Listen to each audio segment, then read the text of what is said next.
So I often wondered what it felt like for my grandma when World War II broke out, because she was like an actual adult when that happened. What it was like hearing the briefings on the radio, hearing the Prime Minister basically be like, we need to pull our shit together. Things are coming. Unfortunately, things cannot stay the same and we need your help. Well, I'm about to find out because I'm going to a People's Emergency Climate Briefing screening. I managed to find one in the Midlands on a date that I could do. So here I am in sunny Leamington Spa with what used to be a park, and I'm about to go and see what's what. Basically, these emergency briefings were made by a group of experts who compared notes and definitely felt like we were at the point, like we were in World War II, where they were like, we need to let the people know what is about to happen. They need to prepare. So they got that briefing together, what they think should be included, and they presented it to the government. And from what I could tell, the government said, interesting, we're not going to do anything about that. We definitely won't be telling the people. So the experts went away and they were like, well, the people do still need to know, how do we get this information to them? So they got together a group of people and they were like, let's just shoot it like a film and we'll release it in community settings, and we'll hope that the government will do a actual briefing at some point. So we won't put it on the internet yet, but we'll screen it in people's local areas so they can watch it with the people that they know around them. And then at least some people know, and maybe those people can help us get the government to do it and get like the Prime Minister to introduce it and to televise it and that kind of thing. So, you know, on this channel that we practice positive panic, but panic we must sometimes. So I thought that this would be a nice setting to do the panicking in and to report back to you to see what's in it and see if it was genuinely helpful for a lay people like us. So I'm not gonna lie, I'm a little bit nervous. I don't know anybody else that's going. They have said that they also think it's better to screen it in local areas so that you're not watching on your own because it's quite emotional. And also they have advised that nobody under 16 attend, which is just as well, because I don't actually, as a personal policy, I don't watch 18 or over certified films because that has never gone well for me because I am a little soft inside, a little sensitive when it comes to that. So I'm glad that I'm allowed to attend the screening and still adhere to my own personal policies, but we'll see how this goes. My one is in a basement in a pub live music venue thing called Temperance that I have been to before and really like. So at least it's a familiar atmosphere, and once it's over I will report back on who was there, how I found it, whether it was useful, and we'll unpack all of the positive panic emotions then. I've got my hanky, I've got my notebook, I've got my be friends with me dress on. Wish me luck.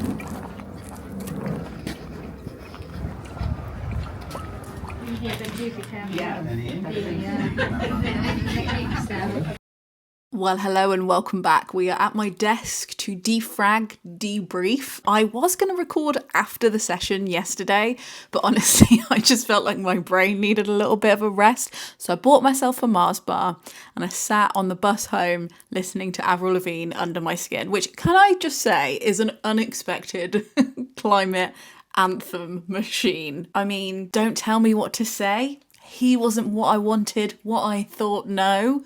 To every politician ever. So much for my happy ending. Nobody's home. Have you forgotten everything that I wanted? Freak out, let it go. And finally, who knows what can happen? Do what you do, just keep on laughing. So things I didn't initially realise about this film, but I was really glad about, is that you can actually watch all of the individual briefings from all of the experts on their website. That's available, you can watch that now. What the film is excerpts from all of those expert briefings, but shot a little bit like Gogglebox. So they have picked some celebrities and just some normal ass people, like representing parts of the population. We had some firefighters, we had a mum and her teenage son, we had people with disabilities, we had a mum with a kid with autism who's really struggling in the heat, people of different ages, different races. It was really interesting, and basically you saw excerpts from every briefing and then them reacting to it and unpacking it together on the sofa. I thought that was really good because instead of you having to process your own reaction first, you can watch other people react to it, and you're in a room of people reacting to it who are actually real and 3D. I wish I had consumed all of my climate information that way, honestly. We also had little response cards with questions on that we could fill out at the end and also chat to each other, and the people who ran it were incredibly kind and neutral and calm, and they facilitated a discussion about our feelings after the film. So all of that was super approachable and nice, and I would encourage you to go to one, because one, you don't have to sit and watch every single briefing. They're only showing you clips of the briefings, so I think that was a little bit less information intensive and heavy. And I felt like, even though I was taking some notes because I'm a nerd, I didn't feel like I had to, because I knew there were downloadable PDFs of the actual like facts and numbers that I could get off the website later. So that really took the pressure off. Let's get on to the briefings. What did we learn? Well, there were briefings on nature, climate, tipping points, weather extremes, food security, health, national security, economics, and energy transition. I'm obviously not going to go through all of those right now, but I do think there is a topic of interest for every single person. So if there's one thing that you have studied, work in, are generally interested in, and especially if you're trying to communicate with people that you know about the climate, just picking one of those briefings and sending it to them, particularly the health one, if you have parents that are concerned about their health, makes it less overwhelming. But the line at the top of the film was particularly interesting because it is the one that we were all quoting when we had the group discussion at the end of the film, even though it was at the beginning of the film. And it was the fact that whatever happens from this point on, this year in the UK is the least extreme weather will ever be in our country. The least extreme. This is the best it's going to be for weather. And maybe that's just because we are people who care a lot about the weather. But it was something that was really top of mind for everybody, being like, holy hell, that brings it home. There was also mentions in the video about how one of the roadblocks they think to this being national news and being at the top of political agendas is that there is a feeling that it doesn't have public appeal, like there isn't a public consensus on it, which is so ironic because one of the reasons I think there isn't a political consensus on this within the public is because they haven't been given information like this, like the communication has been rock bottom shit. But one of the professors, I think it was Kevin Anderson, and another thing that I was going to say is there was some professors and some industry experts in this, but there was a real mix. It wasn't all just like Oxford and Cambridge. It was a real mix of people from different universities and stuff, which I thought was really good and really thorough.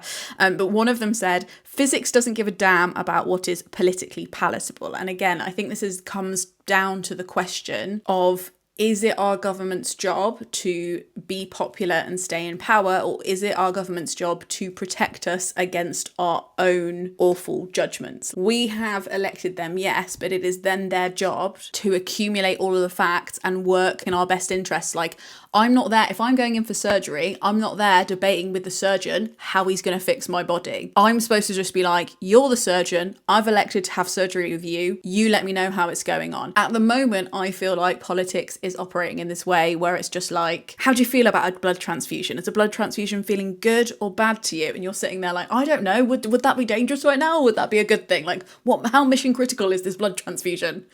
Do you have enough blood? How much will the blood cost? Or like, there's not really a groundswell of patient approval for anaesthetics right now, so we've decided across the board not to do it. It wouldn't be a popular decision with the patients. The talk on tipping points is well worth a watch, especially just for the line of like, I think we talk about tipping points in this way that is really confusing, but he was just basically like, you already know what a tipping point is because you're sitting on a chair. Just try and lean back on the chair. You'll find where the tipping point is and you will understand how things can feel slow and then escalate and become irreversible. And as somebody who has fallen off many a chair that way in my teenage years, I felt that viscerally. The bit that really hit home for me when we're thinking about the comparison between World War II and this was the part about food, because I had literally just been listening to a live radio show a few days ago where a woman called in and said she was having a lot of climate anxiety and she was worried, and the thing that she decided to do was to have an allotment and teach her kids how to grow their own food, which sounds absolutely amazing and very sweet. And if you're doing that,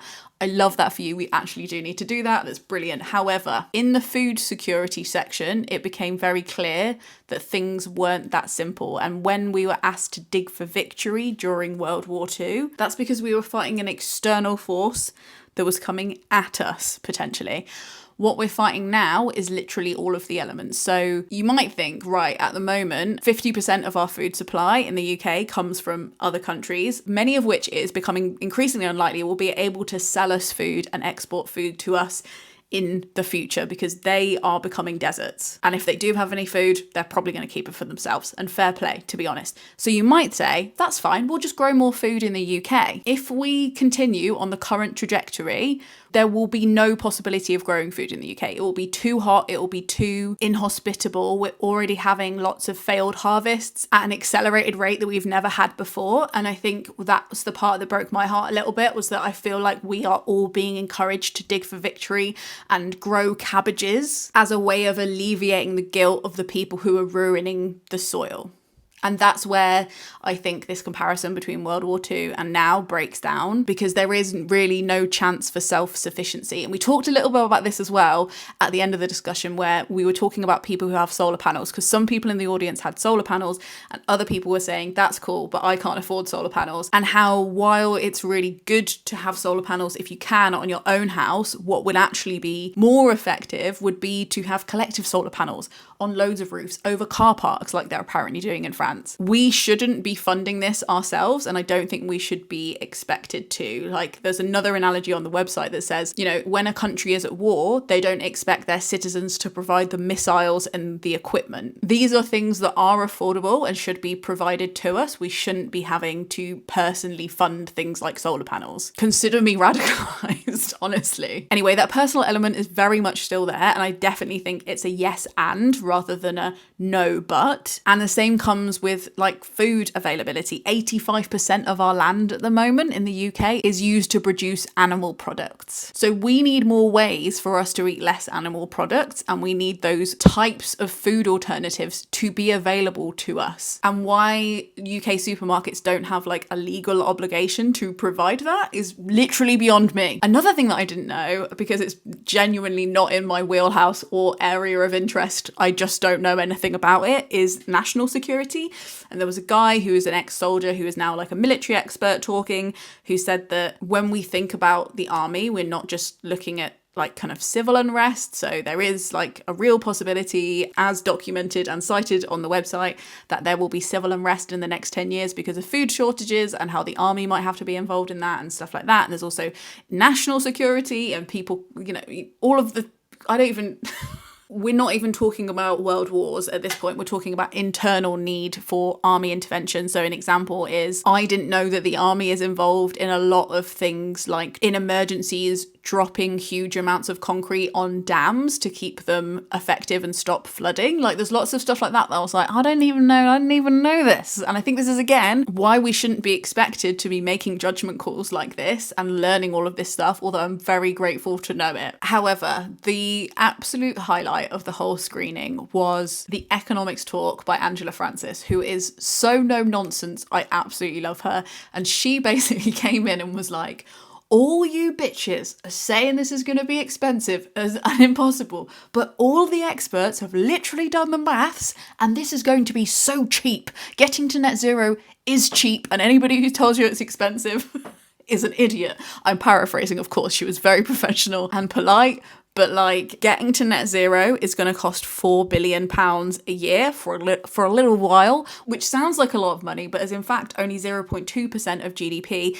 And a green transition is 73% lower in costs than we thought it was going to be 5 years ago. It's actually become quite cheap to do it. I don't know how people whose job it is to look at these stats every day stay sane, because that is infuriating. Why aren't we doing it? I don't know, but I found that actually really hopeful, because I didn't realise that was the case, and now I get to stop letting people pretend that it is the case. I'm looking at you, my MP. So, in summary, was this worth attending? Absolutely 100%. It was really thoughtfully done. They developed it with the Climate Psychology Alliance, so I think the way they've done it is very thoughtful, and I was sitting there watching it as myself, but also trying to watch it as somebody who is a conservative or votes right wing. And I think it had a really good balance of presenting information in a way that both ways of reasoning could understand. And I felt really hopeful in that way. And I think that it's a way that you could bring people that you love that vote right to something like that. And I don't think it would be as polarizing as taking them to some of the other green events that might be happening in your area that are probably quite left-wing in their values. And I don't think you'll be able to get the reform people there because they're generally climate deniers, but centrists or right of centre centre, I think would also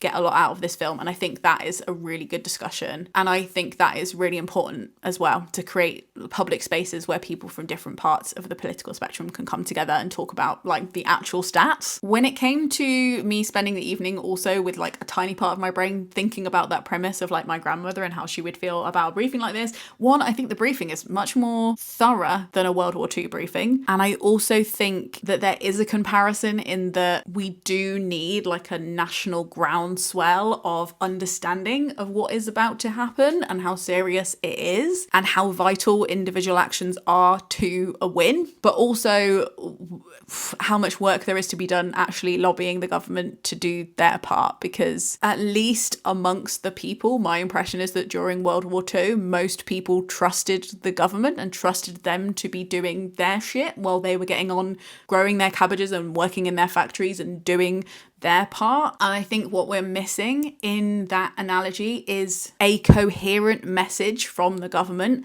that they, in the meantime, will be doing their part to make sure the soil that we're trying to grow stuff on and the places we are sourcing our meals and the ways we are altering our personal lives in recognition of the emergency won't be in vain. Thank you so much for watching a video like this. I know that it's scary. If you would like to try and find a screening near you, I'll leave the links below to do that, or even maybe put on a screening. That would be cool. You can write your MP and find out whether they actually went to the screening that they have been invited to several times. Just saying, they could have gone in person. They were invited. If they didn't, ask them why not. And if they haven't attended a local screening, why they haven't done that either. And push for an actual national emergency briefing. Like I said, you can also watch the individual briefings on their own.